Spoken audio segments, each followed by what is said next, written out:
My name is Gagan Kumar, I am from QH। University of Delhi ने एक नई scheme निकाली है जिसका नाम है कॉम्पिटेंस एनहांसमेंट स्कीम। इस स्कीम के अंदर किसी भी यूनिवर्सिटी के स्टूडेंट्स, चाहे वो ड्यू के हैं चाहे वो ड्यू के नहीं हैं, वो आके ड्यू के कोर्सेज परस्यू कर सकते हैं। जैसे कि बीकॉम ऑनर्स है तो बीकॉम ऑनर्स में से आप सिर्फ किसी भी 2 पेपर को परस्यू कर सकते हैं, चाहे वो BSc ऑनर्स हो चाहे वो BA ऑनर्स हो। आप किसी के भी मैक्सिमम 2 पेपर परस्यू कर सकते हैं। आपको बस ऑड सेमेस्टर से होना चाहिए, फर्स्ट सेमेस्टर, थर्ड सेमेस्टर और फिफ्थ सेमेस्टर। किसी भी कोर्स से फ़र्क नहीं पड़ता है, किसी भी एज ग्रुप से फ़र्क नहीं पड़ता है, क्योंकि ड्यू का मोटिव है नॉलेज एनहांसमेंट। चाहे आप ड्यू के हों चाहे आप ड्यू के नहीं हो, प्रिपेयर फॉर बेटर फ्यूचर। आइए देखते हैं कि अगर आप अंडर ग्रेजुएशन कर रहे हैं तो आप कैसे इसमें अप्लाई कर सकते हैं और क्या क्या बेनिफिट्स हैं इसके, और अगर आप PG हैं तो उसके लिए भी देखेंगे कि क्या क्या बेनिफिट्स हैं और क्या क्या आप कैसे कैसे अप्लाई कर सकते हैं। आइए तो देखते हैं कैसे करते हैं। देखते हैं कि कॉम्पिटेंस एनहांसमेंट स्कीम के अंदर UG कैसे अप्लाई कर सकते हैं। तो सबसे पहले उन्हें फर्स्ट, थर्ड या फिफ्थ सेमेस्टर में होना चाहिए, चाहे वो किसी भी यूनिवर्सिटी किसी भी कॉलेज से हो, वो फ़र्क नहीं पड़ता है। आगे देखते हैं maximum 2 paper in any discipline, मतलब कि वो ज़्यादा से ज़्यादा 2 पेपर सेलेक्ट कर सकते हैं किसी भी डिसिप्लिन में, और वो होना चाहिए 8 क्रेडिट पॉइंट्स का होना चाहिए मैक्सिमम। जो वो होगा वो 8 क्रेडिट पॉइंट का होना चाहिए और वो मैक्सिमम 2 पेपर चूज़ कर सकते हैं। Admission based on merit base. अब जो इसमें जो एडमिशन होगा CES में वो होगा मेरिट बेस पे। आपकी उसमें एज देखी जाएगी और क्वालिफाइंग डिग्री देखी जाएगी। फॉर एग्जांपल अगर आप फर्स्ट सेमेस्टर से हैं तो आप फर्स्ट सेमेस्टर में जस्ट आए हैं तो आपका प्रीवियस जो भी होगा, जो कि 12th होता है, तो 12th की आपकी मार्कशीट देखी जाएगी, उसका कंसिडर किया जाएगा कि कितने मार्क्स आए हैं आपके। फिर वैसे ही आपका थर्ड में देखा जाएगा, थर्ड सेमेस्टर में, कि आपका फर्स्ट ईयर में कैसा परफॉर्मेंस रहा है, और फिफ्थ सेमेस्टर में देखा जाएगा कि आपका कैसा परफॉर्मेंस रहा है। उस बेस पे आपका फिर एडमिशन होगा, आपकी एज देखी जाएगी और आपकी क्वालिफाइंग डिग्री देखी होगी जो प्रीवियसली रही होगी। नंबर ऑफ सीट, मतलब कि आप जिस कोर्स में अप्लाई करेंगे उस कोर्स में आप कितनी सीट है वो कैसे डिटरमाइन होगी। तो फिर पहले से एग्जांपल से समझते हैं। फॉर एग्जांपल एक कोर्स है जिसकी जो सीट है वो 60 सीट है ड्यू के अंदर, ठीक है। तो अब इसका पहले 10% निकालेंगे जो कि होगा 6 सीट।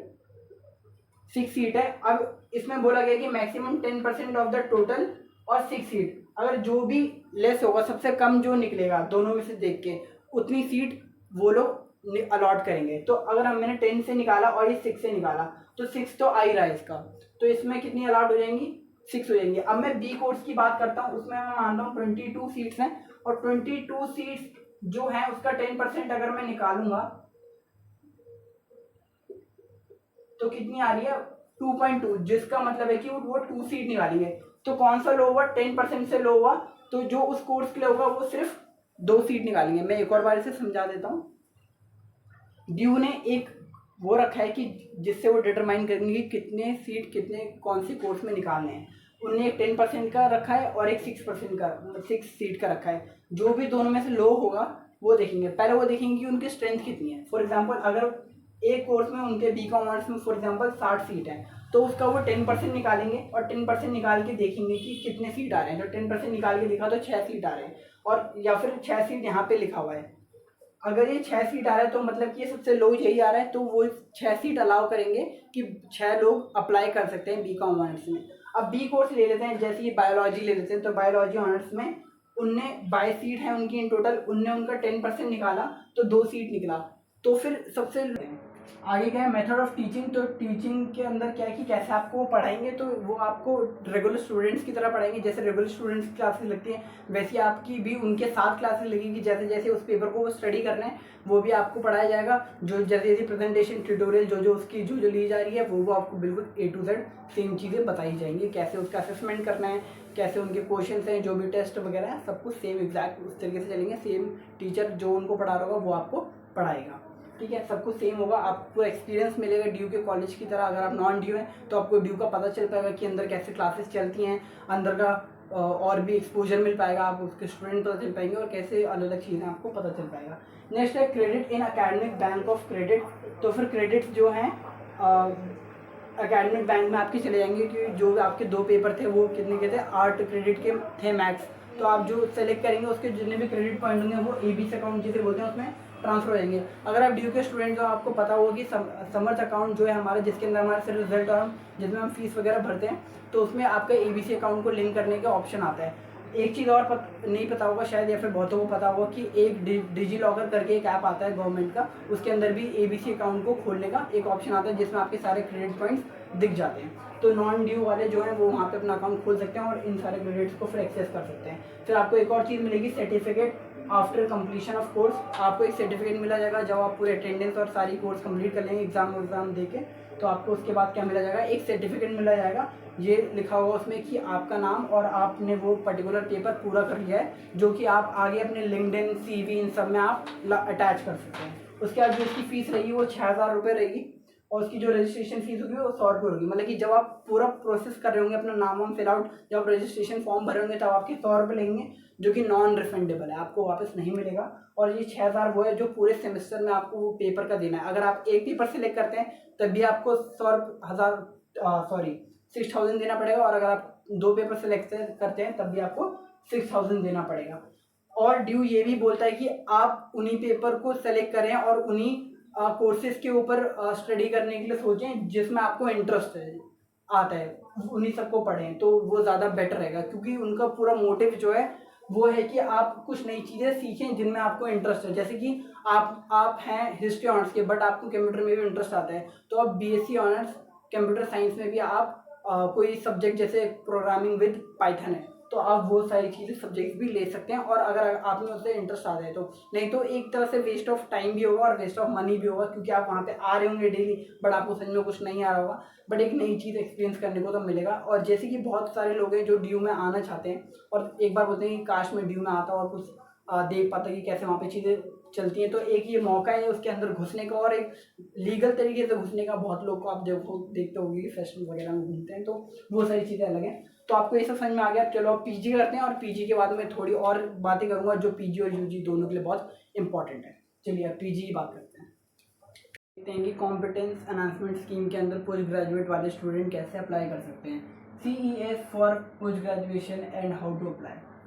उनका जो क्राइटेरिया है वो है मेरिट बेस, UG की तरह, एज एंड क्वालिफाइंग डिग्री। मतलब कि उनकी एज देखी जाएगी, वो भी कंसिडर किया जाएगा, और क्वालिफाइंग डिग्री। फॉर एग्जांपल अगर वो फर्स्ट सेमेस्टर में है, कोई PG का स्टूडेंट कोई फर्स्ट सेमेस्टर में है, तो उसका अंडर ग्रेजुएट का डिग्री देखा जाएगा कि उनकी कितने CGP वगैरह आई थी, उससे इवेलुएट करेंगे। और अगर वो थर्ड सेमेस्टर में है तो उसका फर्स्ट पोस्ट ग्रेजुएशन के फर्स्ट ईयर का CGP देखा जाएगा कि उनका कैसा हो रहा है, और एज तो दोनों टाइम पे देखी जाएगी। उसके बाद नंबर ऑफ सीट, अब पता चलेगा कि नंबर ऑफ सीट कितने हैं किस कोर्स में। फॉर एग्जांपल आप किसी भी कोर्स में अप्लाई करना चाह रहे हैं, तो उसकी सीट कैसे पता चलेगी कि कौन से कोर्स की कितनी है। तो एक ड्यू ने एक तरीका निकाला है जिसके थ्रू वो कंसिडर करेंगे, वो निकालेंगे। जैसे कि BCom है, तो BCom के अंदर उन्हें M.Com के अंदर अगर उन्हें एडमिशन चाहिए, तो M.Com के अंदर फॉर एग्जांपल A मान लेते हैं, तो A के अंदर अगर 60 सीट्स हैं तो उसका वो 10% निकालेंगे और वो 6 सीट्स देखेंगे। इसका मतलब क्या हुआ, 10% निकालेंगे और 6 सीट देखेंगे। अगर इन दोनों में से जो भी निकल के अगर उनका लो आ रहा है, मतलब कि जो भी सबसे कम आएगा, वो उतने सीट वो अलॉट करेंगे जितने भी एप्लीकेंट्स आएंगे उनको। फॉर एग्जांपल मैं निकाल के दिखाता हूँ आपको। 60 × 10/100, तो इसका आएगा 6, और वैसे भी 6 सीट तो सबसे लो उनने रखा था। तो इस वाले में M.Com वाले में वो कितनी सीट अलॉट करेंगे, 6। In case of B course मान लेते हैं, B कोर्स में वो कर रहे हैं 33 कर रहे हैं, तो इंटू 10/100 करते हैं, तो इससे काटेंगे तो पॉइंट आएगा 3.3, जो कि होता है 3 सीट्स। तो इस बार 10% वाला कम आया है और 6 सीट तो ज़्यादा है, तो इसलिए 3 सीट क्या होगा, B कोर्स जैसे कि मान लेते हैं कि M.Tech के लिए वो अलॉट करेंगे। आपको ये समझ में आ गया नंबर ऑफ सीट कैसे अलॉट होगी, वो 10%। और ये वाला इनका एक तरह से तरीका है कि किस तरीके से सीट कंसिडर करेंगे कि कौन सी कोर्स के लिए कितने सीट अलॉट करने हैं जो स्कीम के अंडर से बच्चे आएंगे रजिस्ट्रेशन के लिए। अब रजिस्ट्रेशन टू अ कोर्स अब कैसे होगा, तो बेस्ड ऑन मेरिट, ये तो आपको पता ही चल के बेस्ड ऑन मेरिट होगा।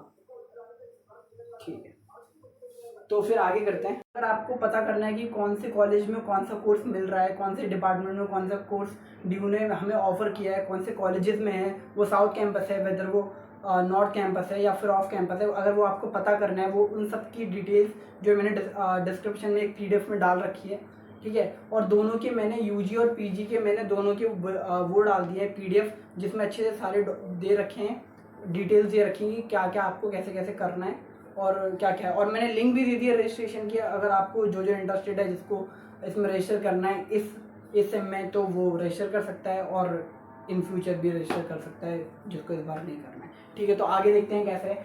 तो CES फॉर PG जो है ये अगला पॉइंट है।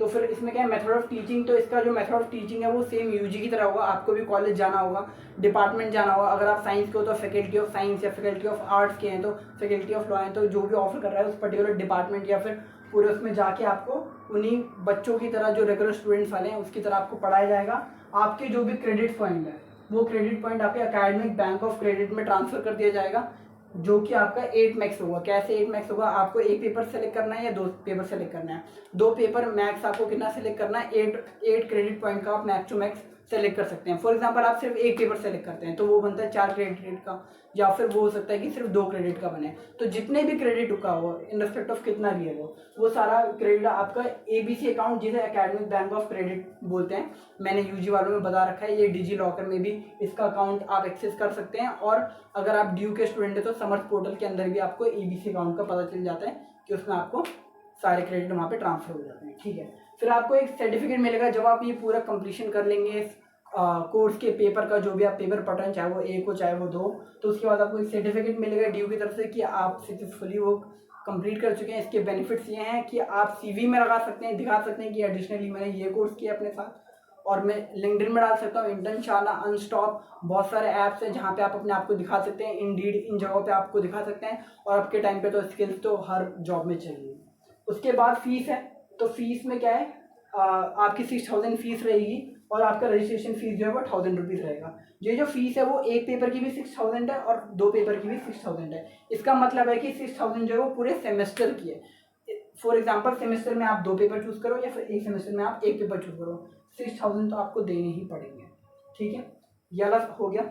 अब आगे देखते हैं कि दोनों के लिए क्या क्या इंपॉर्टेंट है, UGs के लिए क्या चीज़ें करनी है और PGs के लिए क्या चीज़ करनी है। फिर मैं पॉइंटर्स बताऊंगा किस तरीके से आप पोर्टल में रजिस्टर कर सकते हैं आपको, और मैं पोर्टल की लिंक भी बता दूंगा कि कौन सी आपको कहाँ जाना। ठीक है, कौन कौन सी चीज़ें आपको चाहिए होंगी जब आप ये फॉर्म भरेंगे। तो इस फॉर्म को भरने के लिए जो इसके फॉर्म का जो लिंक है वो हमने अपने डिस्क्रिप्शन में डाल दिया है, तो आप वहाँ से जाके लिंक को ले सकते हैं। वहाँ पे भी आपको ये सेम चीज़ें मिल जाएंगी, बट मैं एक बार ऊपर से बता देता हूँ कि आपको क्या क्या चाहिए होगा। एक पासपोर्ट साइज फ़ोटो, जैसे कि आप कॉलेज में भरते थे, स्कैन करके 10th and 12th का सर्टिफिकेट स्कैन करके, और ये वेरिफिकेशन के टाइम पे भी चाहिए होगा जब आप कॉलेज में जाएंगे।